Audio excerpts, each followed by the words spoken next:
Asham, asham, asham, asham.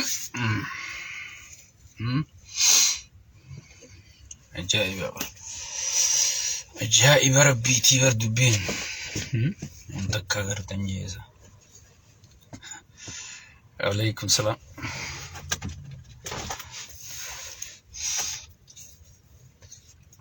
Maali jirtan me? Maali jirtan? Ayya maali jirtan?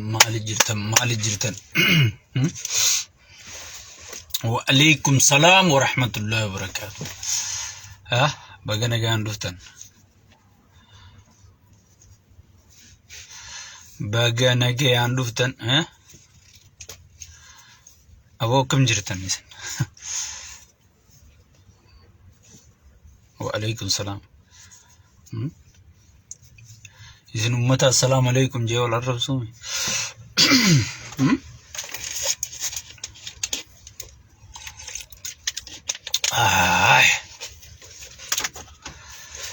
Asham arkafune me akka aadaati nya sangoda wali daddabarsaada itti seenna xiqqoo booda. Wa alaykum salaam wa rahmatullahi wa barakatuh.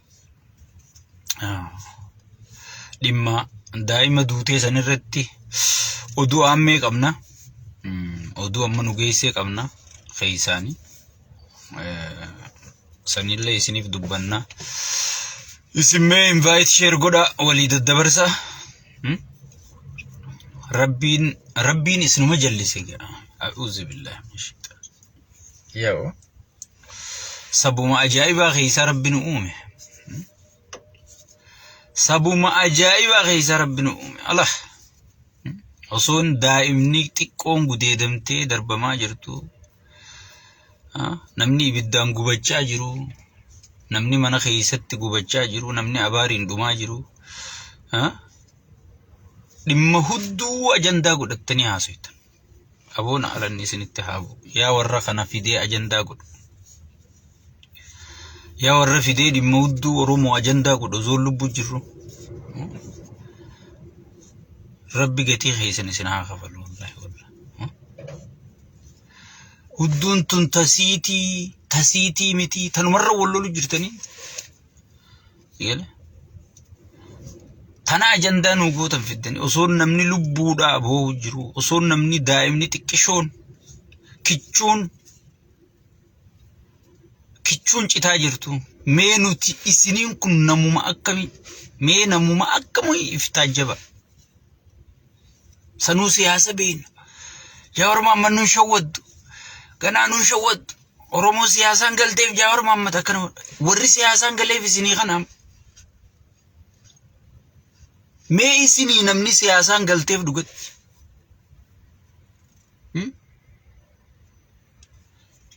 Mee isinuma kana amma kan Oromoon abdattu dhugatti.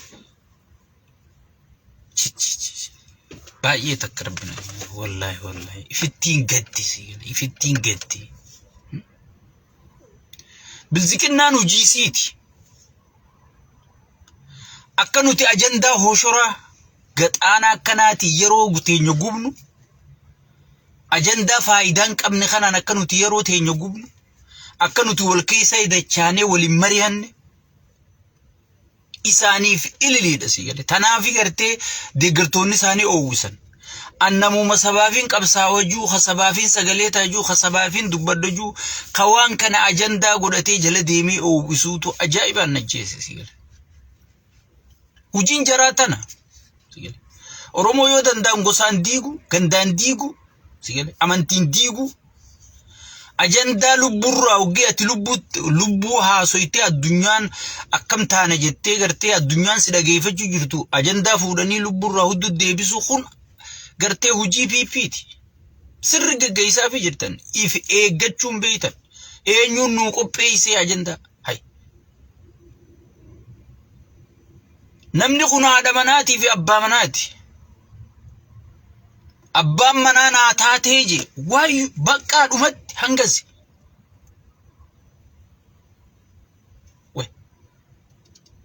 Isin garuu fiddaniiti ajandaa kana Oromoof ajandaa gootanii jechuudha. Dhugatti hangamta akka namni isin tuffate. hagam takka namni isin ajaa'ibe namni sammuu qabu sigale isin ajaa'ibe osoo beeytani osoo gartani ifi qaanfattani jechuudha sigale kana gartee kitabul jismi isin fi ibisuuf deemna kitabul jismi gubbaa barattan sigale waan guddaa miti sigale waan guddaa miti waanaan gartee wanni ta'uudhaaf an ustaadicha san galatoonfachuun fedhaawu keessattu ustaad bayan mucaa qaadimaa intalaasan baay'ee takkanaa galatoon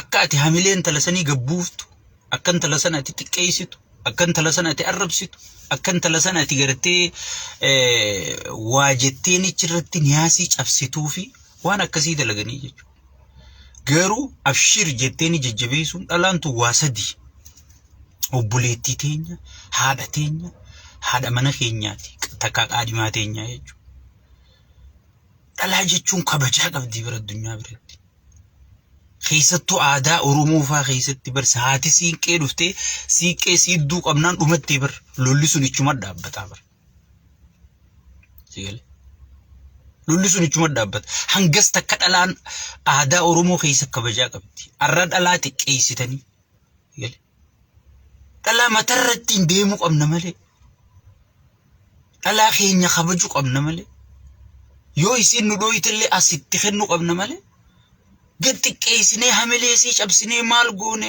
maal harkatta me maal harkatta naayime bulti booniyee diide maal harkatta natin sigale kana ajandaa godhattanii bakka piippiin akkana barbaaddi akka ati waan hin jirre ajandaa godhattu barbaaddi sigale hay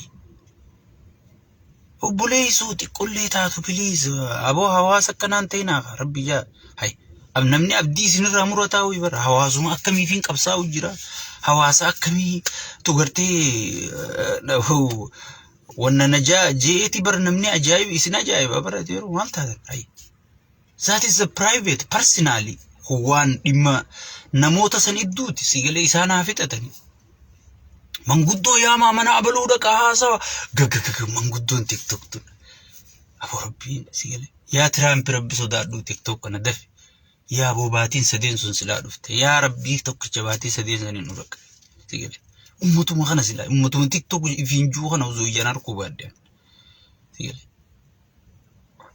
so saniifu wanni namni kun dalage hanga sabammiinetti dhimma saati isaa fi isa idduudha jechuudha sigale saniifu waa'ee kana amma booda nurra dhaaba bira kutaa amma gara dubbiin dhufeefitti hin deebi'aa jechuudha eegaan hangana gorsaa waazii isin godhee booda dhimmaan dhufeefitti hin deebi'aa arrakkuma beekamu oduu aammee daa'ima duute sanirratti oduu aammeetu nu dhaqqabe osooniin dhimmaaf deemu jiruuti waan kana dafee gurra ummataatiin nu gahijaanii waan natti kennameef dafeetiin gurra keessaniin gahajeetiin cihaa dhufe itti aansuudhaan qeensi balaa'i maaliif hidhame itti dhufna sanis oduu aammee qabna qeensi balaa'i dhugumaan maallaqa hatee hidhame dhugumaan hanna balleessuuf hidhani waan juu hundaa'u itti sanis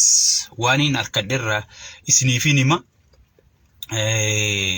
itti tatteantummaas gartee namichi torchin goone nam tokko torchin goone hajuu sanirraayis ni naasawa dhimma sadeen kanaafin dhufe isin maal gootan akka aadaa teenya san share invite gootaniiti waliin geggeessanii ummata keessanii sagalee taatan yaa obboleeyyan kiyya oromoon teenya rakkachaa jirti namni nyaatee dhugaan jiru manni tokkicha gartee nama kan beelaan keessa ciciisanii aduu dura mataa jala qabatan gubbarra diigaa jira namichi quufaan sigale osoo naatee akkana jirtu abbee akkana jiru obboleessa kee akkana jiru oromoon tee akkana jirtu sigale mi afaan kamtu waan biroo si dubbata sammuutamtu waan biroo si yaada sigale ummata dammaqaa taa bireedduu kiyya oromootiya maal tattaadan saqashtii keenya sigale ummata qashtii so kan irraan fadda ajandaa kan irraan fadda fokusiin teenya qabsu oromoo irratti haa taatu itti aansuudhaan akkuma beekamu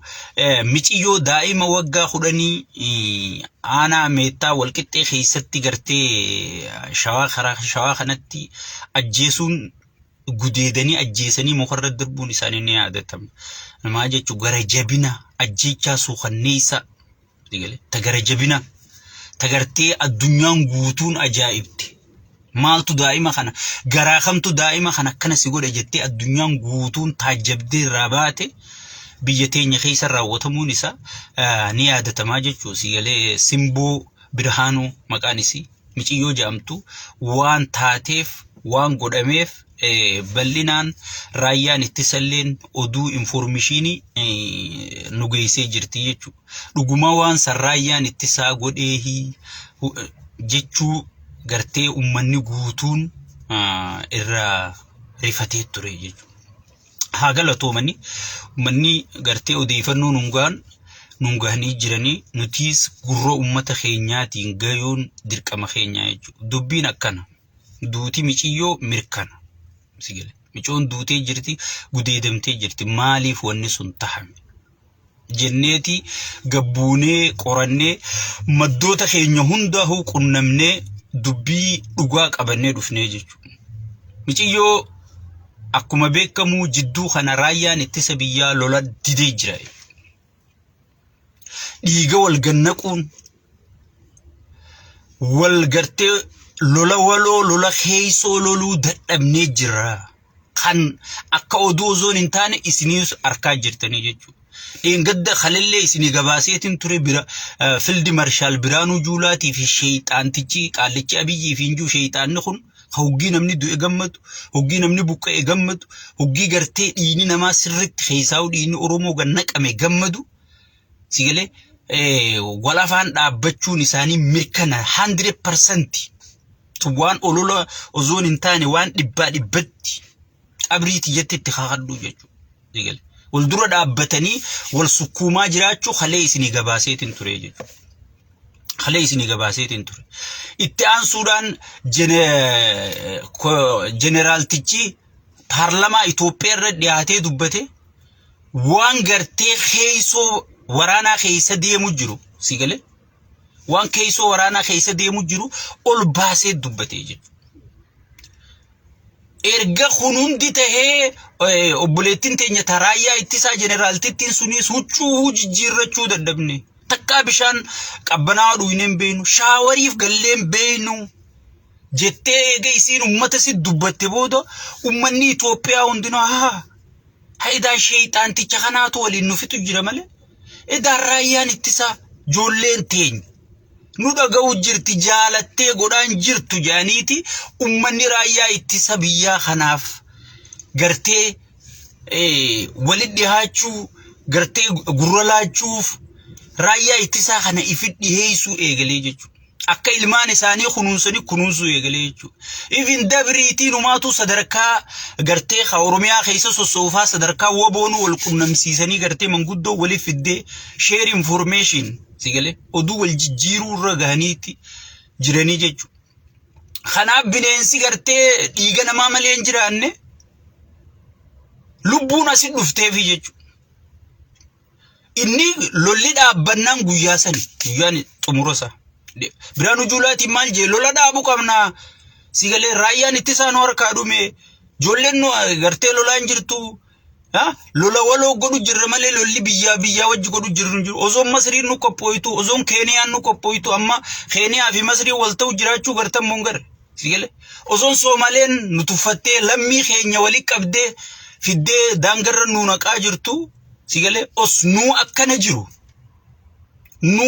jiru yoonii fi gartee raayyaan ittisaa amma biyyatti ollaa keenyaatu gartee lola eegalte nuudhumattee saniifuu nagaya buusu qabnaa. Inni jennaan na gurgurachuu deemtaa ijeen maaliif inni nageenyi buunaan dhumatti. Wallaahi billaahi yoo nageenyi bu'e torbaan tokko lamaa ol biyya ahma biyya sana hoogganuu hin danda'u. Maaliif hayyoota biyya gala nama dhageettii qabuutu gartee asbaa nama beekumsa qabu asbaa sigalee ma hooleyyii inni wali qabatee wadallootii oggii inni nama takkaa torchin